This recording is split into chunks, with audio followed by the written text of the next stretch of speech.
people like me. You need people like me so you can point your fingers and say, that's the bad guy. That's the bad guy. That's the bad guy. That's the bad guy. That's the bad guy.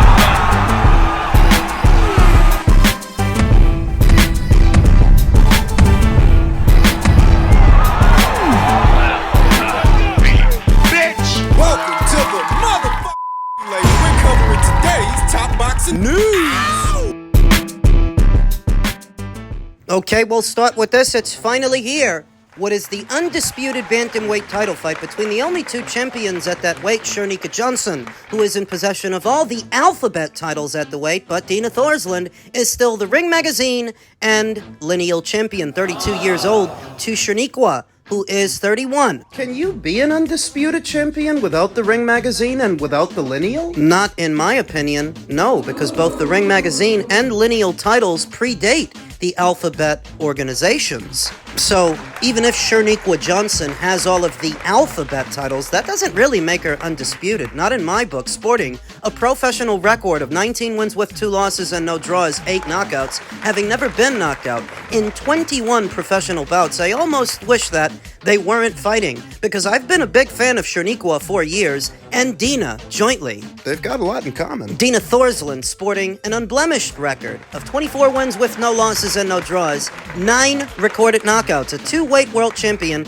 that once reigned as WBO champion at 122 and unified Ring Magazine and lineal champion at 118. Well, if she was unified, what happened to her alphabet titles? She gave them up when she found out that she was with child, opening the door for Shernika Johnson and Sharita Metcalf to fight for them, at which point Shernika knocked out Sharita and ended up with all 4 belts, where Dina unfortunately miscarried and ended up sitting out all of last year. So now she's back and back with a vengeance. Last in action in January of this year opposite the ring, Almudena Alvarez, who she decisioned over 10 rounds. Set to make her MVP debut this Saturday, while she did have a fight earlier this year. That was not an MVP show, and that was in her native Denmark.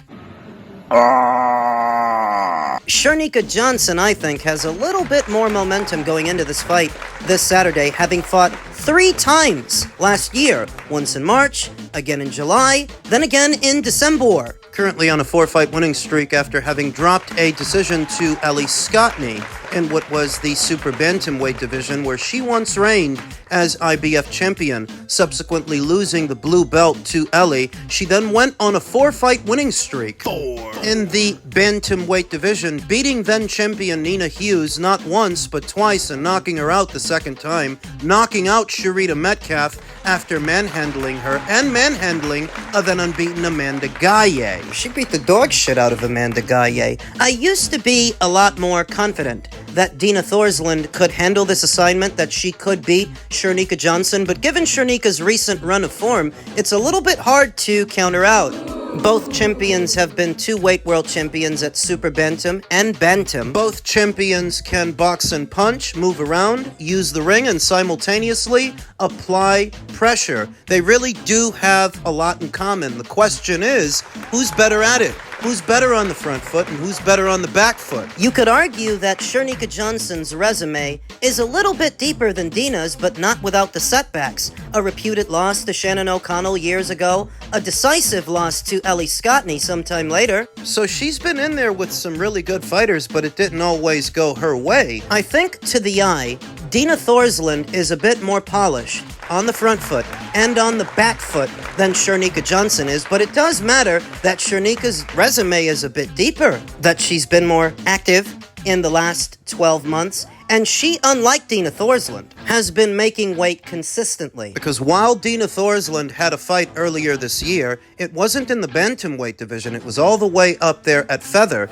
Dina has to move down, back down for this fight. It's not uncommon for a fighter coming off a long layoff to come back at a higher weight than where they normally campaign. That's the case, but I think it matters that where Dina has to work her way back down, Shernika, she never went anywhere. She's been right there at 118 the whole time. And if you follow her social media, you'll know that she doesn't blow up in between fights. She's a bit of a fitness nut. Yeah, she keeps herself in shape all year round. Fights happening on neutral terrain in Florida. We all know Dina Thorslund is a Dane. She's from Denmark, and Shernika, she's a New Zealander based out of Australia. The fight is happening in Florida. It's a tough fight to call, like I said. I used to be a lot more confident that Dina could handle this assignment, but I feel like Shernika's got a lot more momentum going into this thing, and they're both capable of doing a lot of the same things. We'll talk more about it as the fight date approaches. Elsewhere in the world of boxing, WBA regular, interim, gold, and super titles survive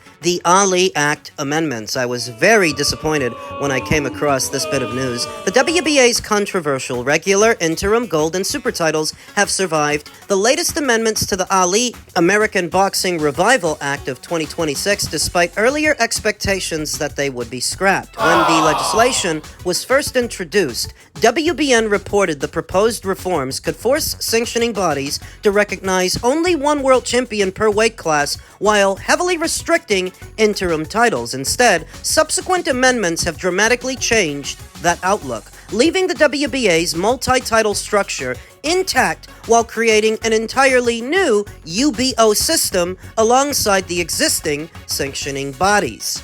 Rather than abolishing secondary titles, the amended legislation creates a parallel UBO system while allowing existing sanctioning bodies to continue operating alongside it. The bill also states that UBOs may recognize outside rankings and titles, preserving opportunities for crossover fights and undisputed championships. In doing so, they devalue their own version of a title, the Zuffa title. Not that it had any value to begin with, because it didn't, but if the fighters outside of your UBO are fighting for sanctioning body belts, and the fighters inside of your UBO are more or less doing the same thing, then who needs a Zuffa belt? That means the WBA's long criticized regular, interim, gold, and super titles appear set to survive, with the amendments no longer forcing existing sanctioning bodies into a one-title structure. The change represents a significant departure from the original proposal, which threatened to dismantle one of the most controversial championship structures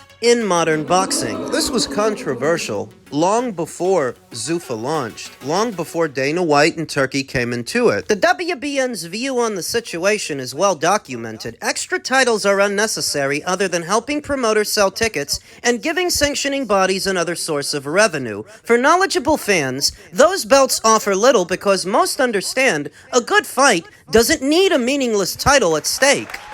Boxing has only recently reached the point where 4 recognized world champions are broadly accepted, largely because undisputed champions have become a regular occurrence over the past decade. As long as champions are looking to unify, the system is tolerable, though far from perfect. The chance to simplify boxing was there. Instead, the amendments appear to have preserved one of the sport's most controversial practices. Why? Why did they go back on their initial proposal? We'll get into that in a minute. When regular, interim, gold, and super titles are piled on top of the existing 4-belt system, the whole structure becomes increasingly difficult to defend. It's undoubtedly a missed opportunity to help the sport in a meaningful way, as many fans are still coming to terms with the changes already taking place. Rather than simplifying boxing, the amendments risk adding another layer to an already fragmented championship system. The bill remains under construction, meaning further amendments are still possible before any final version becomes law. I was so disappointed when I found out about this. And I've my theories as to why it was they decided to make this latest provision, allowing for the influx of these secondary trinket titles. By now, the alphabets that most mass-produce them know, they're not fooling the fans with any of this. They're not fooling us. A fight is not made better because there's a WBA interim, gold. It's not made more meaningful when those secondary trinkets are on the line. We don't care. We don't even want those extra titles in circulation. The alphabets know the main ones complaining about there being too many titles are the fans, so they're not fooling the fans. But who are they fooling? The fighters. If they're getting over on anybody, they're getting over on them because every single one of those trinket titles is tantamount to an empty promise that if you stay the course and you abide by this system, eventually you'll get to fight for the full one. But it's a lie. Give you an example. Back when Nick Ball was still WBA champion, full champion, Mirko Coelho of Argentina held the interim, and Brandon Figueroa was the number one contender. Now, you would have thought that because Mirko is the interim champion, he's the one would have got the title shot.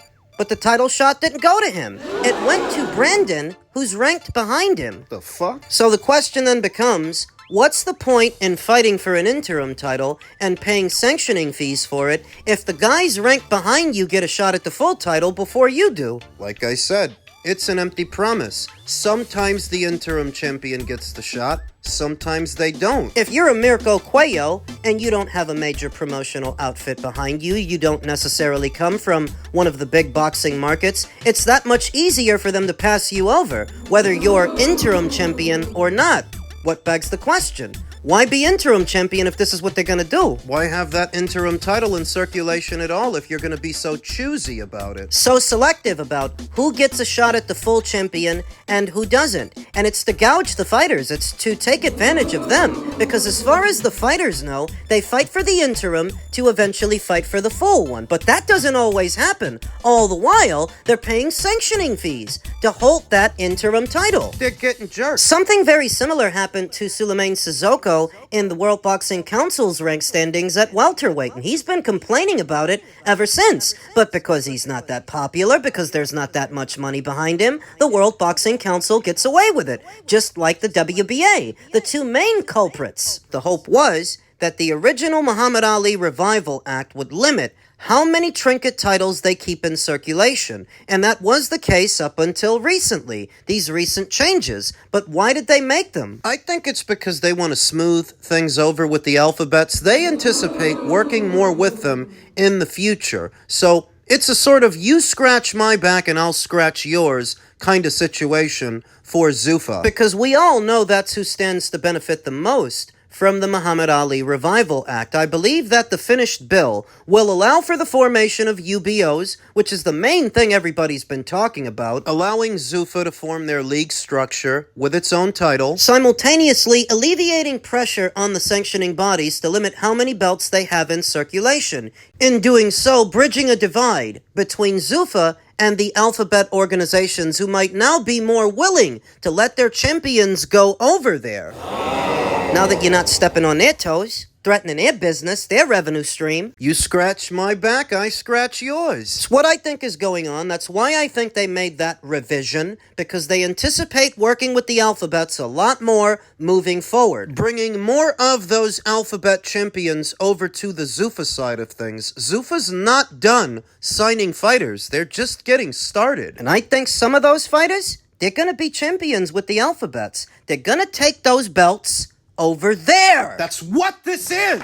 It's the fighters and their managers themselves who have to make the decision to not be taken advantage of. Don't fight for secondary versions of the WBA and WBC titles. Just go the IBF route or the WBO route. Don't waste your time or your money. You're better off giving it to the IBF or the WBO, who will at least ensure that you get your shot at the big time so long as you stay the course. Forget about the WBC. Forget about the WBA. Men's welterweight news. Keyshawn Davis's coach says Brian Norman Jr. got a better Haney deal than Keyshawn did. Keyshawn Davis's coach, Dorsett Barnwell, believes his fighter made the right decision by withdrawing from an ordered WBO welterweight title fight against Devin Haney, arguing the $2.1 million purse bid fell well short of what Davis deserved. Oh, really? And how do you gauge what he deserves? What's that based on? Barnwell repeatedly compared the projected $2.1 million payday to the reported $3.5 million